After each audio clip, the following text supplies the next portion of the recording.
Seorang tokoh masyarakat yang seharusnya menjadi panutan dan pelayan warga, tiba-tiba harus menghadapi akhir hidup yang tragis dan tak terduga. Sebuah nama baik, sebuah jabatan penting di desa, seketika luntur menjadi kisah kelam yang menggemparkan. Apa jadinya jika rahasia pribadi yang tersembunyi, yakni konflik asmara yang melibatkan tiga hati, berubah menjadi pemantik sebuah aksi kriminal yang brutal dan berdarah di tanah Tuban, Jawa Timur? Jawabannya ada pada sebilah parang yang merenggut nyawa. Benarkah kecemburuan dan rasa dikhianati memiliki kekuatan sedahsyat ini untuk mendorong seseorang melampaui batas kemanusiaan? Inilah investigasi mendalam The Scoop terhadap tragedi yang dipicu oleh dugaan cinta segitiga. Halo Indonesia, selamat datang kembali di The Scoop, channel yang berkomitmen penuh untuk menyajikan analisis tajam, fakta terperinci, dan liputan berita paling mendalam yang beredar di seluruh penjuru negeri. Kami bukan hanya menyampaikan berita, tetapi juga menggali makna di baliknya, agar kita semua bisa belajar dan mengambil hikmah dari setiap peristiwa yang terjadi. Untuk memastikan The Scoop dapat terus bekerja keras, menyajikan konten berkualitas tinggi dalam jurnalisme investigatif, kami mohon dukungan tulus Anda. Jika Anda menghargai upaya kami, mohon like video ini sebagai bentuk apresiasi. Bagikan liputan penting ini kepada kerabat Anda, dan yang paling utama, subscribe ke channel The Scoop dan aktifkan tombol lonceng notifikasi agar Anda tidak pernah ketinggalan informasi terbaru dan teraktual dari kami. Dukungan Anda adalah energi kami untuk terus menggali kebenaran. Untuk memahami tragedi ini, kita harus mundur sejenak dan mengenal lokasi serta korban. Peristiwa ini terjadi di sebuah desa yang tampak damai, yakni Desa Jarorejo, Kabupaten Tuban, Jawa Timur. Layaknya desa-desa lain di Indonesia, Jarorejo memiliki struktur pemerintahan yang dipimpin oleh perangkat desa yang bertugas melayani masyarakat sehari-hari. Korban kita adalah salah satu perangkat desa tersebut, yang hanya kita sebut sebagai R, untuk menjaga privasi keluarganya selama proses hukum berjalan.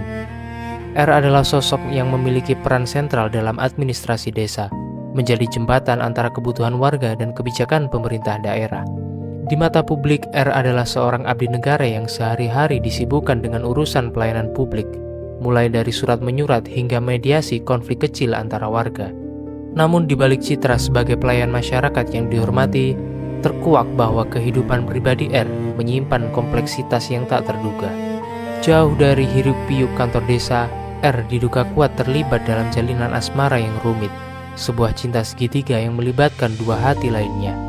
Konflik personal ini yang seharusnya tetap berada di ranah privat ternyata memiliki daya ledak yang luar biasa, mengubah rumah tangga menjadi medan pertempuran emosi, dan akhirnya mengubah Jarorejo dari desa yang tenang menjadi tempat terjadinya sebuah pembunuhan. Fakta bahwa R adalah seorang pejabat desa membuat kasus ini semakin menjadi sorotan publik. Tragedi ini bukan hanya hilangnya satu nyawa, tetapi juga runtuhnya kepercayaan terhadap institusi, serta bukti nyata bagaimana badai asmara dapat menelan siapa saja tanpa memandang status atau jabatan. Desa Jarorejo yang semula dikenal dengan ketenangan agrarisnya, kini harus menanggung label sebagai lokasi kasus pembunuhan yang dipicu oleh kecemburuan yang mendalam. Pertanyaan besarnya, seberapa parah konflik asmara ini telah membakar hati pelaku hingga ia rela mengorbankan segalanya? Kisah tragis ini mencapai puncaknya pada hari Rabu 5 November 2025. Pagi itu segalanya tampak normal di Desa Jarorejo. Warga menjalani rutinitas seperti biasa. Namun di tengah ketenangan itu, datanglah seorang pria paruhbaya berinisial W, berusia sekitar 50 tahun, yang berasal dari wilayah Kecamatan Kerek, sebuah wilayah yang relatif dekat namun cukup jauh untuk menandakan bahwa kedatangannya kali ini bukanlah kunjungan biasa. W datang dengan sebuah tujuan tunggal yang gelap, dipicu oleh emosi yang telah memuncak dan tak tertahankan. W bukan datang untuk berdialog, di tangannya ia membawa senjata tajam jenis parang, sebuah benda yang identik dengan alat pertanian atau perkakas, namun kini dialihfungsikan menjadi instrumen kekerasan yang mematikan.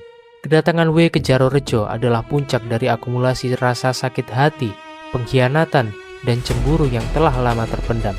Diduga kuat berkaitan erat dengan hubungan R dan pasangan W. Detik-detik pertemuan itu pasti terasa tegang dan mencekam, sebuah konfrontasi yang dipenuhi dengan dendam dan amarah. Ketika W berhasil menemukan R, konfrontasi yang terjadi berlangsung sangat cepat dan brutal. Tidak ada mediasi, tidak ada jalan kembali, Dengan mata gelap dan dorongan emosi yang tidak terkontrol, W langsung melancarkan serangan fisik yang fatal menggunakan parang yang dibawanya. Kami harus berhati-hati dalam mendeskripsikan detail serangan demi mematuhi panduan komunitas. Namun yang jelas, serangan itu dilakukan dengan niat yang membabi buta dan segera mengakhiri hidup R di tempat kejadian. Aksi kekerasan ini seketika mengubah Jaro Rejo, menarik perhatian warga yang terkejut dan panik, yang melihat secara langsung atau tidak langsung detik-detik mengerikan dari sebuah tragedi yang dipicu oleh patah hati dan pengkhianatan. Setelah serangan brutal itu berakhir, perhatian publik dan aparat langsung tertuju pada satu pertanyaan krusial. Apa motif dibalik kekejaman ini? Jawabannya, menurut hasil pemeriksaan awal yang dilakukan oleh Satreskrim Polres Tuban, mengarah pada satu kesimpulan yang tragis dan sering kita dengar dalam kasus kriminal domestik. Konflik asmara. Secara spesifik, kasus ini diduga kuat berakar dari cinta segitiga yang melibatkan korban, pelaku, dan seorang wanita yang menjadi objek perselisihan. Cinta segitiga bukanlah hal baru dalam kehidupan sosial, tetapi dalam kasus ini, ia menunjukkan sisi tergelapnya. Rasa cemburu adalah emosi manusiawi, namun ketika ia dibiarkan membesar dan bercampur dengan rasa kepemilikan, pengkhianatan, dan ketidakberdayaan, ia dapat memicu tindakan di luar nalar. Diduga, W merasa sangat dirugikan, dikhianati, atau harga dirinya telah diinjak-injak akibat hubungan gelap yang dijalin R. Perasaan hancur ini alih-alih diatasi melalui jalur hukum atau dialog, justru disalurkan melalui kekerasan fisik yang mematikan. Penyidik kepolisian memiliki tugas berat untuk membongkar detail hubungan asmara ini. Apakah R dan wanita tersebut memiliki hubungan yang terjalin lama? Apakah pelaku W telah mencoba menyelesaikan masalah ini sebelumnya? Dan mengapa W memilih parang sebagai alat untuk membalaskan dendamnya? Menunjukkan tingkat kemarahan yang sudah berada di titik nadir. Dugaan kuat tentang motif asmara ini didukung kuat oleh keterangan awal yang diperoleh polisi dari pelaku dan saksi-saksi di sekitar korban dan pelaku. Konflik emosional yang intensif ini menjadi landasan terkuat untuk menjelaskan mengapa W, seorang pria parubaya, mengambil resiko menghancurkan masa depannya sendiri dengan melakukan tindakan pembunuhan yang berencana atau setidaknya dilakukan dengan amarah yang sangat memuncak. Syukurlah dalam suasana panik yang melanda desa Jaro Rejo, respon dari aparat kepolisian sangat baik. Setelah menerima laporan yang masuk, yang mengabarkan tentang insiden pembacokan yang merenggut nyawa seorang perangkat desa, tim kepolisian dari Polres Tuban yang dipimpin langsung oleh Kanit Pidum Satreskrim Ibda Mohrudi segera bergerak cepat menuju lokasi kejadian. Kecepatan tindakan ini sangat krusial, tidak hanya untuk mengamankan tempat kejadian perkara atau TKP dari kerusakan barang bukti, tetapi juga untuk mencegah potensi amuk massa atau konflik balasan yang bisa memperburuk situasi keamanan di desa.